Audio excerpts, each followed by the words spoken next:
Imagine the best night of your life. The draft. Your name called.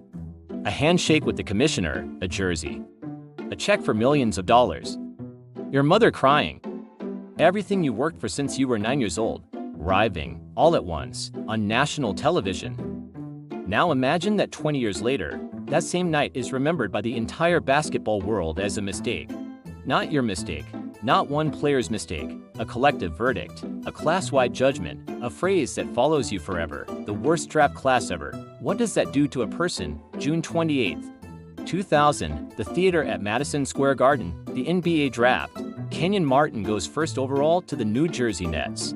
He's been compared to Karl Malone, big, physical, a force. Stromile Swift goes second to the Vancouver Grizzlies. The scouts call him the most athletic player in the draft, pure potential, they say, and then, with the third pick, the Los Angeles Clippers select an 18-year-old kid straight out of high school, East St. Louis, Illinois, Lincoln High School. His name is Darius Miles. He's 6'9" and moves like a guard. His handle is already NBA ready. His court vision is something the scouts say they've never seen in a player this young. One evaluator called him the next Scottie Pippen. But taller, those words were printed, nationally, before he'd played a single professional minute.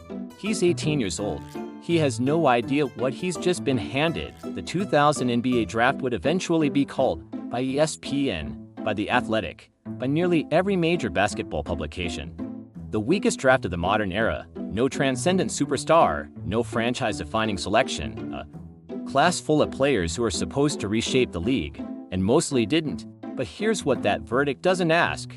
What does it feel like to be one of them, to have your career, your life, filed under worst ever? This is the story of the 2000 draft class. Their story, not the verdict. The story, to understand the 2000 draft, you have to understand what came before it, the 1996 NBA draft, one of the most celebrated classes in league history. Kobe Bryant, Allen Iverson, Ray Allen, Steve Nash, Jermaine O'Neal, 5 future Hall of Famers, all drafted in the same night. Excellence. Everywhere, across for years, the NBA had been handed gifts.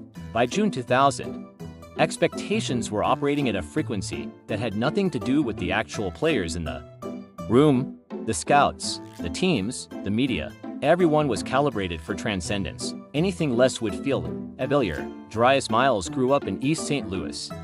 Basketball wasn't a pastime in that house. It was a path at Lincoln High School. Miles was the consensus top prospect in the country. The Clippers didn't hesitate for a second. Kenyon Martin was a warrior. The Nets handed him a mandate, change the culture.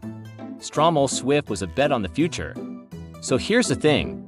The 2000 draft wasn't a class without talent. It was a class without the right kind of talent at the right time in the right context. They were the worst draft class ever, according to people who weren't in the room that night. If you had to choose one player whose arc carries the full weight of the 2000 class, it's Darius Miles. In Portland, in the 2004-05 season, he looks like what the draft analysts promised. 17 points, 4 rebounds, moving like water on the wing. He's 23 years old. He's finally starting to believe it might be true. Then his left knee begins to speak. Microfracture surgery in 2006. It's a repair, not a restoration. Miles tries to come back. The knee won't cooperate. He's 27 years old and his career in the NBA is, functionally, over. Portland had taken out a disability insurance policy on Miles, a young man from East St. Louis. Broke and injured at 27, fighting a corporation in federal court over whether his attempt to play the only game he'd ever loved constituted breach of contract. In 2013, the 2000 class was officially branded the worst draft class in a generation. There's a concept in psychology called labeling theory. Labels don't just describe reality. They participate in creating it. Kenyon Martin, to his credit, carved out a 12-year career. Jamal Crawford played 21 professional seasons. Their careers don't fit the worst ever narrative, so the narrative quietly omits them. But the player the verdict hurt most was Darius Miles. He came in with the comparison to Scottie Pippen and left with the broken knees in a lawsuit. The question worth asking now isn't was the 2000 draft class really that bad? The question is, who decides? We issued the verdict, and then we moved on. We never asked what we'd left behind. The worst ever is a clean story. The truth is messier. We'll never know who Darius Miles would have become with healthy knees in a decade of patience. And neither will he. But maybe the question itself, the asking of it, is a kind of small justice. The worst draft class ever is not actually about basketball, is it? It's about what we do when people don't become what we decided they should be. Subscribe for more stories that go past the verdict. Next week on Hoop Tales, he was the greatest player in the world for exactly 1 year. Then the league changed the rules specifically because of him.